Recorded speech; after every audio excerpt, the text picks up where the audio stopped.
Hi, I am PixelPia, and today I will continue my one question series about Pinterest. Today we are going to take a look at the settings. So here we are on the homepage of my Pinterest account. To find settings, we have to do a couple of things. We start by clicking on our little profile picture down here, and then we click on the three little dots at top and go to settings. The first part is about personal information. The public profile we looked at when we set up the account. But let's go to account settings. Here you just have the information about yourself. Here is where you can choose to deactivate your account, which makes it private and no one can see what you have there, or delete your account. So let's go back again to settings and let's take a look at permission. Down here under comments, you can choose to turn on a manual filter where you add specific words that you want to be blocked from your comment section on Pinterest. Next, we're going to take a look at notifications.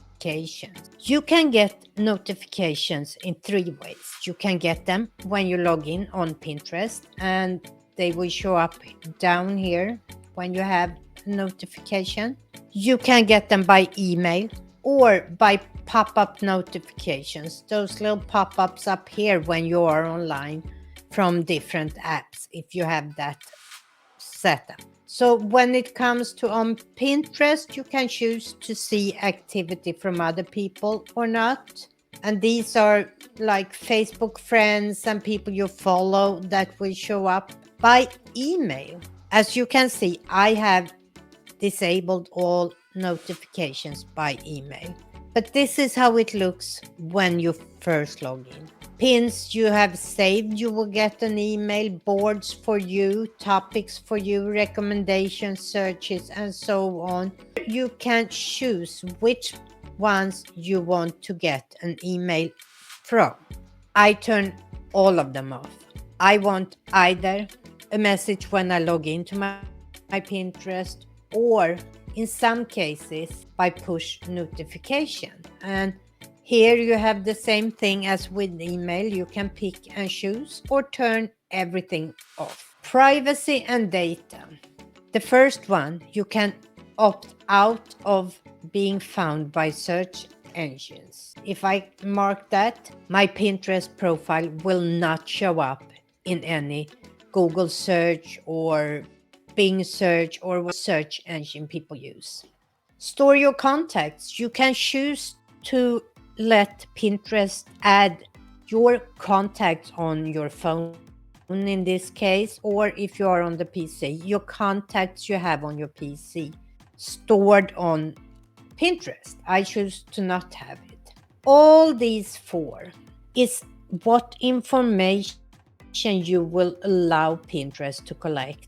The first one is about what websites you go to. The second part is about ad partner info. If you click on certain ads, for example, your user activity, what you do when you are on Pinterest.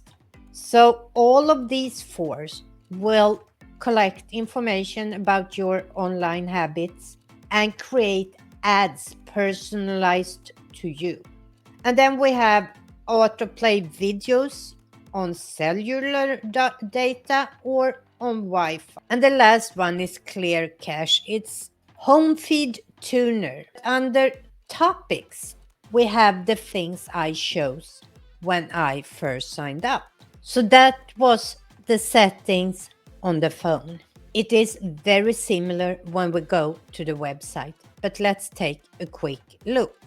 So here we are on my home page on Pinterest. Here I can click the little down arrow and go directly to settings. And we have the public profile. Account settings is where we had deactivate or delete account. Home feed tuner is where I found my initial 5 topics. Permissions is where I can set up my manual filter for comments.